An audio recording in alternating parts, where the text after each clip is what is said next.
चैत्री पूर्णिमा के दिन श्री हनुमान जी महाराज का प्रागट्य हुआ। सम्मुख में मेरा कालाधिपति जटाधारी मुकुटधारी चंद्रधारी त्रिपुंडधारी त्रिशूलधारी मेरा शिव प्रकट हो गया, मेरा शंकर सामने। अंजना, तेरा विश्वास मेरे प्रति बहुत है, क्या चाहिए बोल। अंजना कहती है मेरी संतान नहीं है, औलाद नहीं, औलाद नहीं। पर अंजना, तेरे भाग्य में संतान का सुख नहीं। अंजना, तेरे भाग्य में संतान का सुख नहीं। अंजना माता ने कहा मैं बैकुंठ लोक गई, वहां पर भी ये सुनने को मिला। मैं ब्रह्म लोक गई, वहां पर भी ये सुनने को मिला। मैं इंद्र लोक गई, वहां पर भी ये सुनने को मिला। इसलिए मातंग बाबा के कहने पर मैंने आपकी आराधना करी है और मैंने सुना है देवता देते हैं पल्ला झाड़ कर और महादेव देता है छप्पर फाड़ कर। आप मुझे दोगे, ये मेरा विश्वास करता है, भरोसा करता है, ये मेरा भरोसा करता है, आप दोगे। और शिव जी कभी थोड़ा बहुत नहीं देते। भगवान कृष्ण के घर में जब औलाद नहीं हुई, भगवान कृष्ण के घर में जब संतान नहीं हुई, तब गर्गाचार्य बाबा के कहने पर अपनी रानियों के साथ बैठकर 11-11 दिन तक अनुष्ठान करे तो भगवान शंकर ने एक एक रानी को 11-11 संतान दी। भगवान कृष्ण की 16,108 रानी की यहाँ 11-11 संतान हुई। 10 छोरे 1 छोरी, तो 1,77,186 भगवान कृष्ण के घर में बच्चे हुए। अब अंजना माता को भगवान अंजना जी कह रही हैं, प्रभु ब्रह्मा जी ने मना करा, सब ने मना करा, पर मेरा विश्वास कहता है, मेरे गुरु ने कहा है कि आप भाग्य को भी पलट देते हो और आप जो देते हो छप्पर फाड़ कर देते हो। शंकर भगवान ने कहा अंजना तू चिंता मत कर, तू इतना विश्वास रखती है ना, अपने गुरु के वचन पर तूने विश्वास करा। शिव महापुराण के वचन पर जो विश्वास करता है, शंकर भगवान की बताई हुई बात पर जो विश्वास करता है, शिव पुराण के वचन पर जो विश्वास करता है। कई लोग ऐसे भी मिलेंगे, सुन लेते हैं हाँ क्या होगा जल चढ़ाने से, क्या होगा बेलपत्री के नीचे जाने से, क्या होगा बेलपत्री के नीचे दिया लगाने से, क्या होगा शंकर भगवान को बेलपत्री पर शहद लगाकर चढ़ाने से, क्या होगा चावल का दाना चढ़ाने से, क्या होगा दुर्वा चढ़ाने से। ये पत्र आधे से ज्यादा तो हम पढ़ भी नहीं पाते और आपके ही नगर के पत्र आपको ही छोड़कर जाएंगे। कभी इनका स्मरण करिएगा कि क्या होता है शंकर की कथा पर विश्वास करने पर शिव क्या दे देता है। यह अंजना माता से भगवान शंकर कह रहे हैं, तुमने मातंग ऋषि का कहना माना, इसलिए तुम्हारे यहां संतान जरूर होगी। मैं स्वयं अपने तेज को पवन देव के माध्यम से तुम्हारे गर्भ में भेजूंगा और तुम्हारे गर्भ से जो संतान उत्पन्न होगी उसका नाम हनुमान होगा। पर अंजना सुनो, अंजना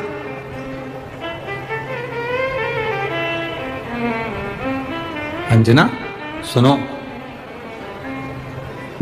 प्रथम बार में तुमने मुझको एक भोग लाकर दिया,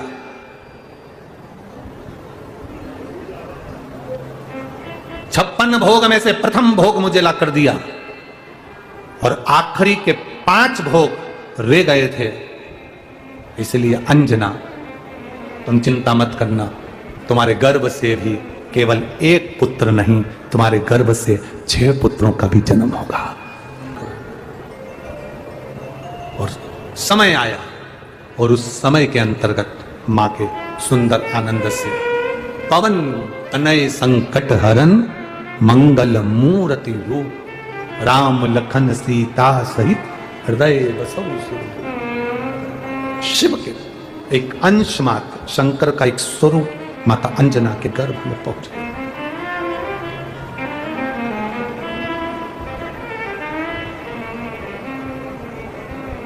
बस इस हृदय को, इस दिल को, इस मन को शिवालय तक ले जाना है।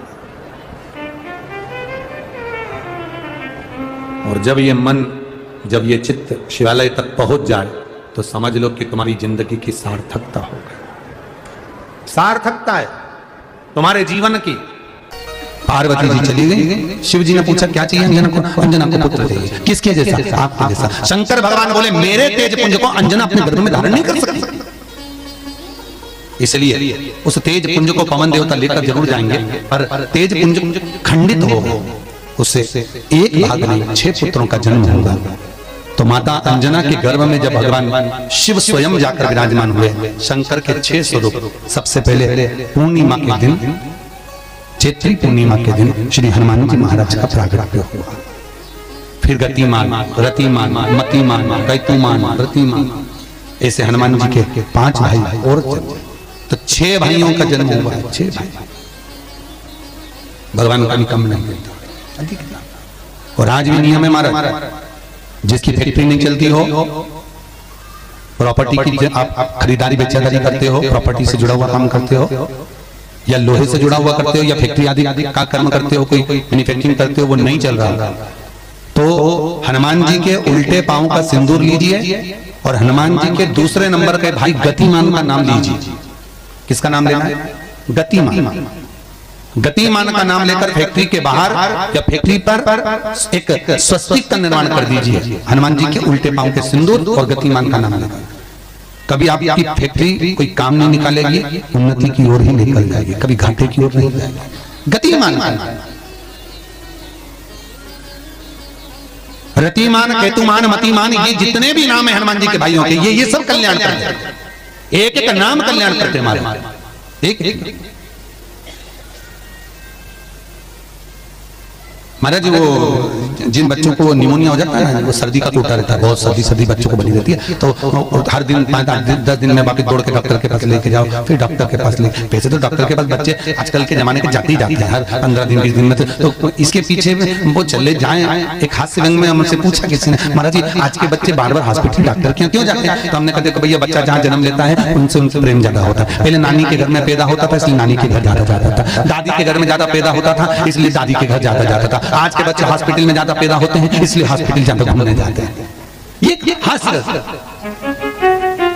पर यदि बच्चे को सर्दी ज्यादा होती है, निमोनिया ज्यादा होता हो, ठंडा का कोटा ज्यादा रहता हो, तो पीपल के 5 पत्ते महाराज उस पर घृत लगाकर हनुमान जी के तीसरे नंबर के भाई व्रतिमान का नाम लेकर, व्रतिमान का नाम लेकर बच्चे की छाती पर एक वस्त्र से उसको बांध दीजिए, रात्रि भर बंधे रहने दीजिए महाराज। और बांधना कौन से दिन है? 12 तिथि को, बस एक बार बांधना है, उसके बाद सर्दी का कोटा नहीं रहता महाराज, बच्चा स्वस्थ अपने आने में।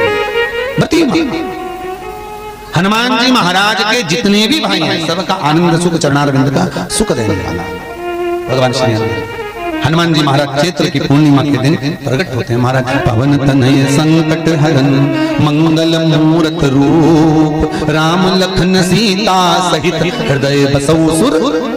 श्री हनुमान जी महाराज का प्रागट्य होता है, चारों तरफ सुख ही समाहित हो जाता है, आनंद ही आनंद स्थापित हो जाता है चारों।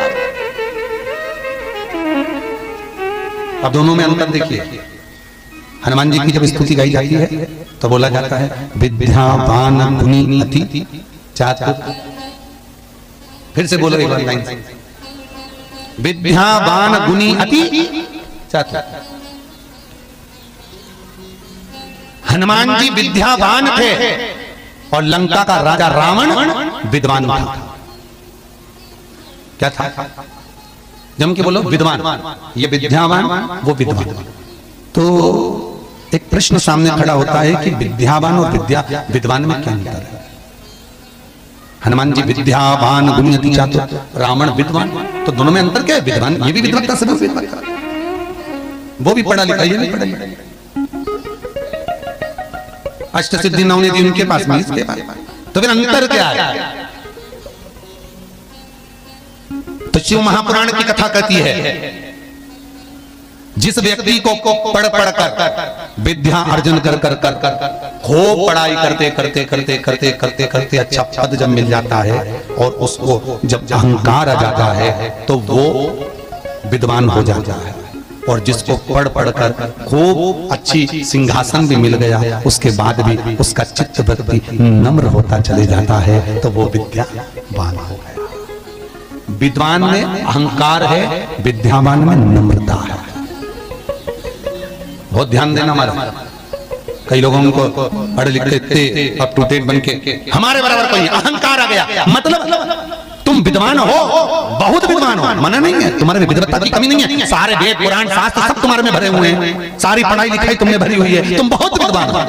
पर विद्वत्ता अहंकार को लेकर जाती है, और विद्यावान का जो विद्या को ग्रहण करता है उसके भीतर नम्रता आती चली जाती है। नम्रता, कोई कोई व्यक्ति ऐसा होता है जिसके पास भगवान पैसा खूब देता है तो उसको नम्रता देता है, खूब नम्रता, इतना प्रेम से बोलेगा, इतना मीठा बोलेगा, और बोले साहब और मेरे लिए कोई सेवा हो तो बता दो, और बोलिए साहब, इतनी नम्रता। और किसी किसी के पास में अहंकार इतना ज्यादा आ जाता है धन के साथ में कि वो किसी गिनते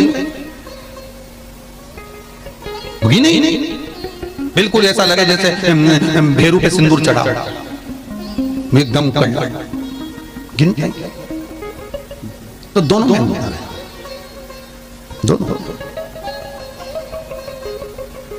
नम्रता अगर आपके भीतर पढ़ाई लिखाई के साथ में, विद्या के साथ में आ रही है तो समझ मत। कितना सुंदर कहा रामकृष्ण परमहंस जी ने। रामकृष्ण परमहंस जी से स्वामी विवेकानंद जी ने पूछा, आपकी निगाह में खूब पढ़ा लिखा व्यक्ति कैसा होता है? रामकृष्ण परमहंस कहने लगे, जीरो। कैसा होता है? शून्य। स्वामी विवेकानंद ने फिर रामकृष्ण परमहंस से पूछा, आपकी दृष्टि में बहुत पढ़ा लिखा, बहुत पैसे वाला, धनपति व्यक्ति कैसा होता है? रामकृष्ण परमहंस जी ने कहा, डबल शून्य, डबल जीरो। स्वामी विवेकानंद जी ने फिर पूछा रामकृष्ण परमहंस जी से, गुरुदेव आपकी दृष्टि में पढ़ा लिखा व्यक्ति, बहुत धनपति, सब ज्ञान में निपुण, वो व्यक्ति कैसा होता है? रामकृष्ण परमहंस ने कहा, ट्रिपल जीरो, 3 शून्य। स्वामी विवेकानंद ने कहा, गुरुजी अगर ये सब शून्य की गिनती में आ गए तो कीमत किसकी होगी?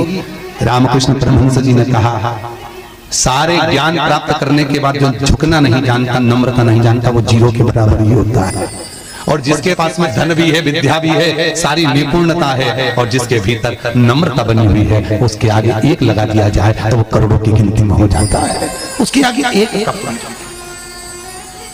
कई लोग बड़ी अभिमतता में जीते हैं, मेरे बराबर कोई नहीं। और जो मैं करके मर जाता है, अगला जन्म बकरा बकरी का हो जाता है, मैं करता फिरता है। चुपकली और बकरा बकरी दोनों पहचान का बहुत परिचित है। तुम्हारे दरवाजे पर कोई बकरा बकरी दिखे तो समझ लेना तुम्हारा रिश्तेदार आया है। मैं करके मर गया, मेरा घर, मेरी परिवार, मेरा कुटुंब, मेरी घर, मेरी गाड़ी, मेरा बंगला, मेरा मेरा मेरा करके मरा, बकरा बकरी मैं तक तो मैं अभिमतता।